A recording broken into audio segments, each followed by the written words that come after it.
Quem se lembra do jogo do Harry Potter em que o Hagrid pede pra você gastar o seu dinheirinho pra comprar as coisas que ele precisa? E você só fica parado pensando, ok, vamos lá torrar minha mesada. Eu comecei a jogar as versões do PS1 quando o quarto filme ainda estava nos cinemas. Se lembra? O Cálice de Fogo? Nisso já vi uma passeada de jogos da franquia para diversos consoles. E hoje vai ser a vez da Pedra Filosofal. Se você gosta desse tipo de conteúdo, se inscreva e deixa um comentário. Muitas pessoas vêm do meu canal, mas poucos estão se inscrevendo e interagindo. Pô, dá essa força aí. Esse é um jogo muito bom, apesar de suas falhas. Infelizmente, é aquele estilo de jogo bem da casada, feito para promover o filme e vice-versa. Dá pra notar que certos aspectos foram removidos para favorecer outras partes, mas essas partes favorecidas são as chatas. Como foi um jogo feito ao mesmo tempo em que o filme estava sendo produzido, eles tiveram que usar vários elementos do livro. Até a capa não tem a cara do Harry Potter dos filmes, mas é bem similar. O começo é um livro ilustrado com desenhos e não com cenas do filme. No segundo jogo, utilizaram os personagens em 3D. Eu vou jogar aqui a versão em português de Portugal, assim dá pra entender um pouco mais sobre a história do jogo e de quebra dá umas risadas com a dublagem ruim. E a primeira parte do filme já é pulada.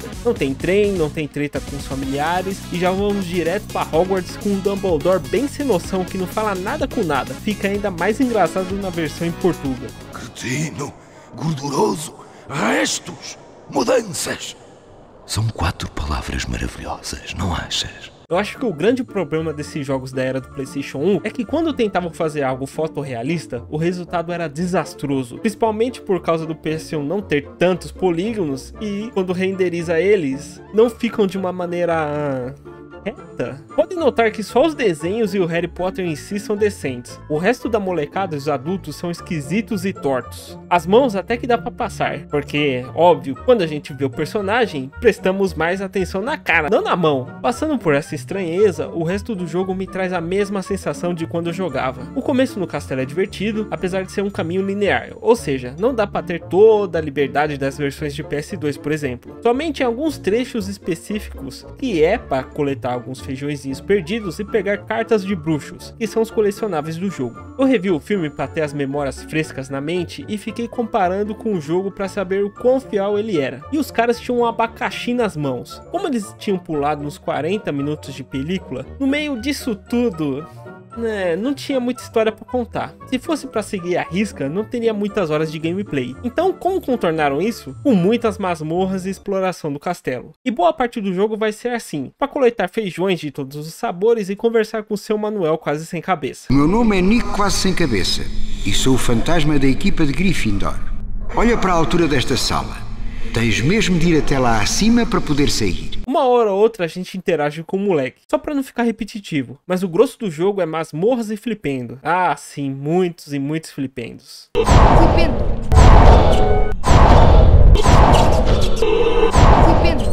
Falando em moleque, vamos conhecer um pouco sobre as pessoas que estão convivendo conosco. Ron é o otário do cacete, gosta de dar patatas gratuitas na Hermione. Olá, Harry. Já conheces a Hermione? É uma verdadeira sabichona. Não sou nada. Olá, Harry. A aula de encantamentos está prestes a começar. Ele é um bocado irritante, não é? O Malfoy é pura maldade, desde que fixou o olho na gente. Volta para casa e para a tua mãe, Potter. Oh, desculpa, não tens mãe, pois não? Longbottom só chora pelos cantos. A Hermione, ela é a bucha de canhão do grupo e não faz nada de relevante. Quando os adultos aparecem, ou é pra dar aula, ou é pra dar bronca ou ficar pedindo esmola. E o Harry é muito conivente com isso. Eu notei que ele mal fala com os outros alunos ou com os adultos do jogo. Pra falar a verdade, ele mal abre o bico o jogo inteiro, a não ser que seja pra soltar magias. Incêndio! E já que eu falei das aulas, eu não entendo o sadismo que os professores têm em fazer a gente passar por obstáculos pra chegar ao outro lado da classe. As aulas em si são chatas para tanto sacrifício. É só apertar uma sequência de botões para adquirir o conhecimento. E é toda a aula a mesma coisa, não tem variação. Aloprar é uma opção e não causa punição nenhuma, só perca de tempo. E é claro que não pode faltar as dramáticas partes de voo na vassoura. E não dá pra voar pelos arredores do castelo. A primeira parte é um treinamento para se acostumar com um controle horrível, e é difícil de explicar. É como se ele fosse muito duro para ir em certas direções, e do nada ele ficasse muito solto para virar. É daqueles jogos que só jogando para entender. Ah sim, os anéis. No mesmo estilo do Superman 64. E tudo isso te deixa pronto para jogar o quê? Quadribol. E infelizmente o quadribol é obrigatório para continuar a história. E era a pior parte porque eu ficava preso nesse jogo horas a fio sem conseguir chegar no maldito pombo de ouro. E tem até uma opção de jogar o campeonato separado do jogo principal. Se o controle fosse melhorzinho, até que daria uma chance, mas os programadores foram preguiçosos nisso. É só passar por todos os anéis e apertar X na hora certa que é vitória! O Hagrid te manda uma carta torpedo pedindo para que ele faça uma visitinha. E conversarmos um bocadinho. E olha só quem aparece para te encher o saco. Esse é o primeiro mini-chefe do jogo. Você tem que brigar jogando bombinhas mágicas. Dá mais pra estralinhos do que bombas. E é engraçado que esse castelo gigantesco é tão vazio que não tenha ninguém supervisionando. Eu acho que o Dumbledore deve estar dando uns rolezinhos por aí. E é tantos rolês que a gente nunca mais vê ele. E olha só quem está do lado de fora. O queridíssimo Hagrid do PS1. E se ele estava do lado de fora, deve ter ouvido toda essa treta e esperado para ver qual lado ganhava. Que belo amigo, né? E logo após as aulas, ele quer que a gente vá à casa dele para perguntar algo. Não sei por que não perguntar agora, né? Mas adivinha só. A gente vai lá só para que ele dê uma de pidão. O objetivo é pegar os bagos de fogo. E mais exploração e puzzles. E depois de pegar o foguinho, o Hagrid nos mostra o pequeno Noberto e ganhamos um livro. E não serve para nada. Só serve pro Severo Snape nos tomar um tempo depois. Estão confiscados. Muito obrigado. Pra que receber um item sendo que não vamos usá-lo? Só pra levar esculacho gratuito? Aí o jogo volta a se basear no filme, quando Malfoy rouba o lembrador do Neville, mas essa dublagem não ajuda. Malfoy roubou-me o lembrador.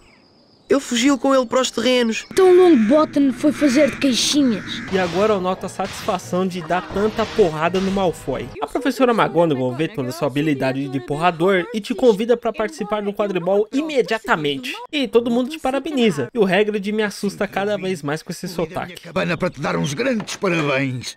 Eu sei que vais apanhar a Snitch primeiro. Eu sei. E aí é mais aulas, masmorras e uma galera que não gosta de você por motivos de sim. Jovem Potter, és feio, mas que podemos nós fazer? Potter, nunca vi nada tão mal feito.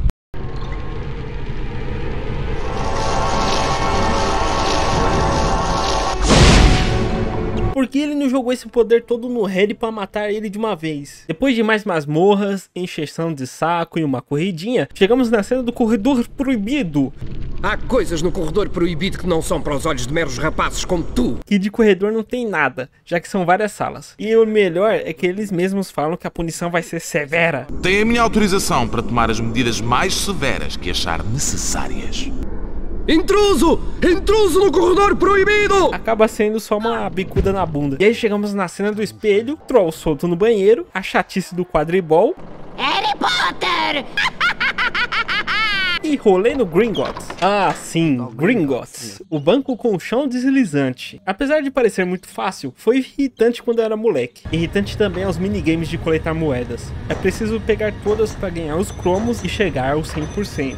Mas os joguinhos são muito ruins e chatos de se fazer. Ruins porque é preciso ir em 3 cofres e repetir esse esquema de pegar os papéis e coletar moedas. Está vendo a forçação de barra para esticar o jogo? Depois dessa palhaçada em Gringotts, finalmente iremos comprar os itens do bêbado Hagrid e ir embora, certo? Claro que não, tem mais minigames para se fazer. Os vendedores são folgados. Eu tô com a grana na mão e eu que tenho que fazer o trabalho sujo. Mas primeiro tens de encontrar...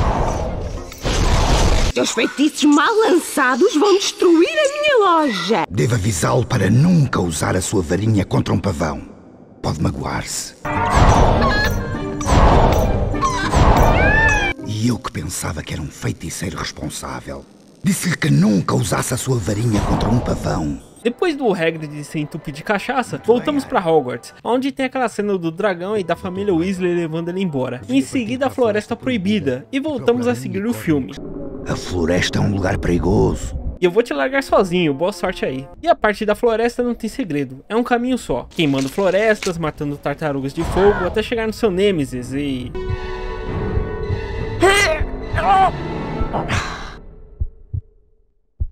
o Harry só desmaia, não tem treta nenhuma. Em seguida, pra perdoar os vacilos, o Hagrid faz uma flautinha pra gente. Por quê? É uma boa pergunta, já que não tem motivo real pra isso. Algumas criaturas acham a música muito calmante. Se tocares a música certa, podes pôr algumas a dormir.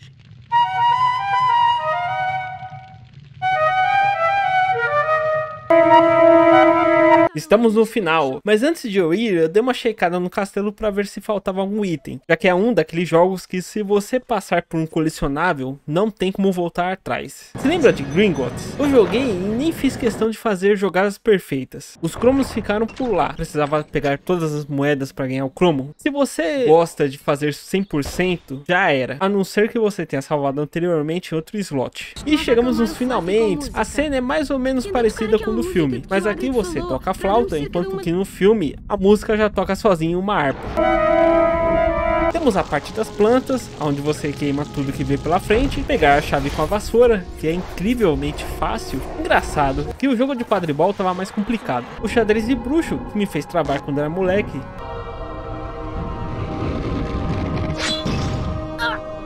e me fez travar de novo quando adulto, eu tive que recorrer a um vídeo para passar. Outra encheção de linguiça, que é essa parte do troll cansado, e temos que limpar o caminho para ele não acordar. Por que não fazer um Wingardium Leviosa logo para levar ele no buraco? E esse minigame de descobrir aonde está o cavaleiro certo, é aquele joguinho de rua para enganar os otários. E aí tem uma mini treta com as armaduras, e em seguida o chefão final. Primeiro é flipendar as vigas para derrubar em cima dele, depois usar o espelho para refletir os feitiços. Em seguida, essa mecânica esquisita de acumular energia e apertar o botão na hora certa. Passamos por vários minigames para acabar jogando um minigame. Não é broxante? Poderia ter mais flipendos, mais magias, mas não. A hora derradeira é um evento rápido. E aí a Grifinória ganha taças das casas e todo mundo se dá bem no final. Não dá para jogar livremente pelo castelo. Mesmo carregando o save, só dá para jogar quadribol e ver as cartas que você conquistou pelo caminho. Quer fazer 100%? Joga desde o começo. Eu vou te falar, foi legal revisitar o passado, mas preferia deixar no passado mesmo. Apesar de ter uma sensação de estar realmente em um castelo, as masmorras serem bacanas e a história, apesar de ser meio esquisita, ter seus momentos legais, o jogo peca pelos minigames chatos e momentos de encheção de linguiça, onde poderiam botar algo mais emocionante. O Potter faz batota, não é justo! Ou mais cenas com o Hagrid do PS1. Eu sei! Quem sabe eu faço o segundo jogo. Se vocês gostarem, comente aí. Curta, se inscreva para mais. Até a próxima!